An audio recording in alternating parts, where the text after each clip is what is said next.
नमस्कार, स्वागत है आप सभी को। आज की कहानी है खुद की मदद करें, भगवान भी तभी मदद करेंगे आपकी।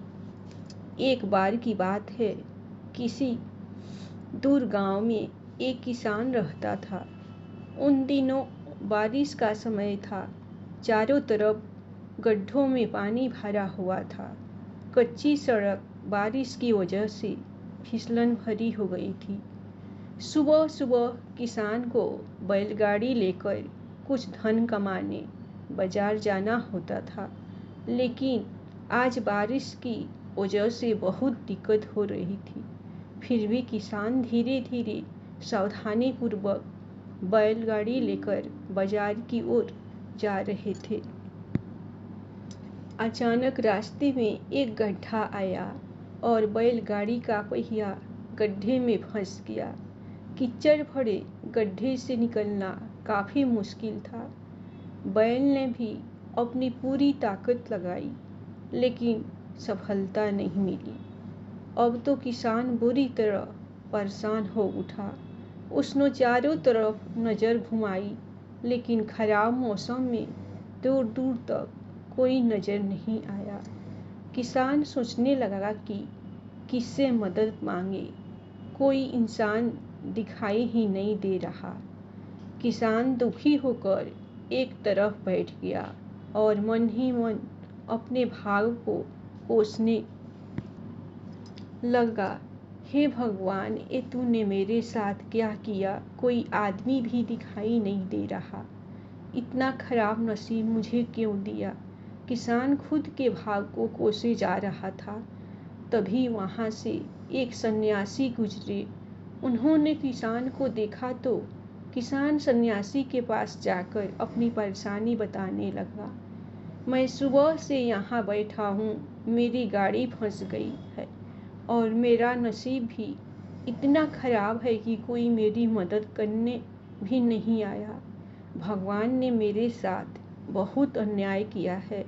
सन्यासी उसकी सारी बात सुनकर बोले, तुम इतनी देर से यहाँ बैठे अपने भाव को कोस रहे हो और भगवान को बुरा भला बोल रहे हो।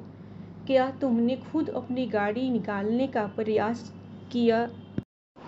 किसान, नहीं सन्यासी, तो फिर किस हक से तुम भगवान को दोष दे रहे हो? भगवान उन्हीं लोगों की मदद करते हैं जो स्वयं की मदद करते हैं।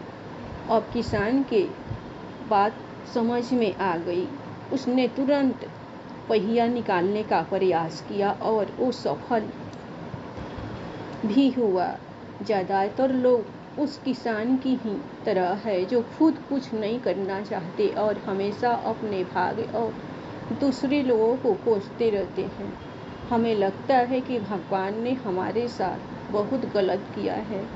हम में से कोई डॉक्टर बनना चाहता है, कोई इंजीनियर, कोई कलेक्टर, कोई, लेकिन जब हम अपने काम में सफल नहीं होते तो यही विचार हमारे दिमाग में आता है कि हमारा भाग्य खराब है और भगवान ने कुछ नहीं दिया। लेकिन शायद आप भूल गए हैं कि भगवान ने आपको, हम सबको एक बहुत अमूल्य चीज़ दी है।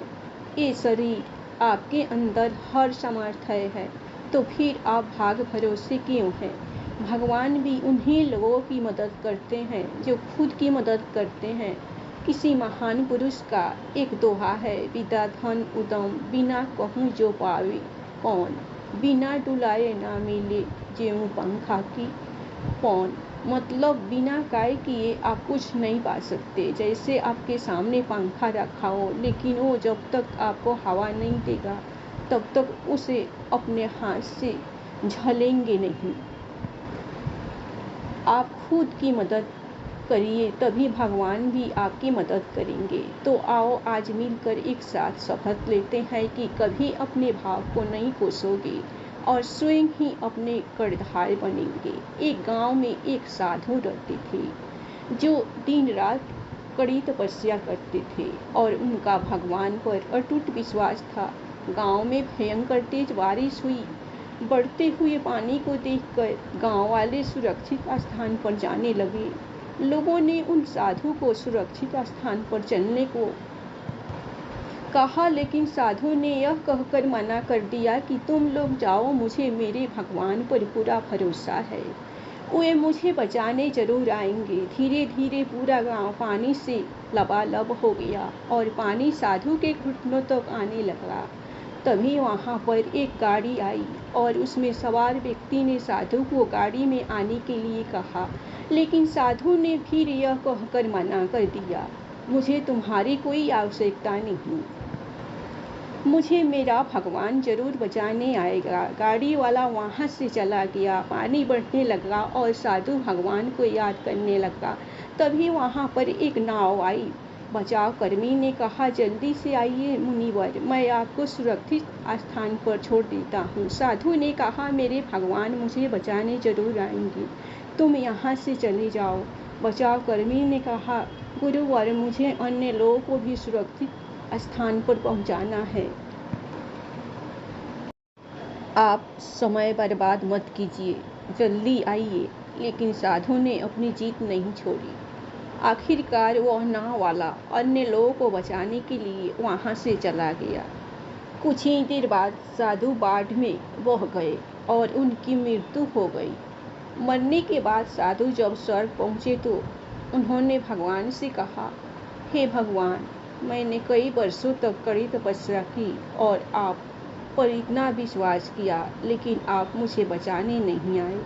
भगवान ने कहा, मैंने तुम्हें बचाने एक बार नहीं बल्कि 3 बार प्रयत्न किया। तुम्हें क्या लगता है, तुम्हारे पास लोगों को, गाड़ी को और नाव को किसने भेजा था?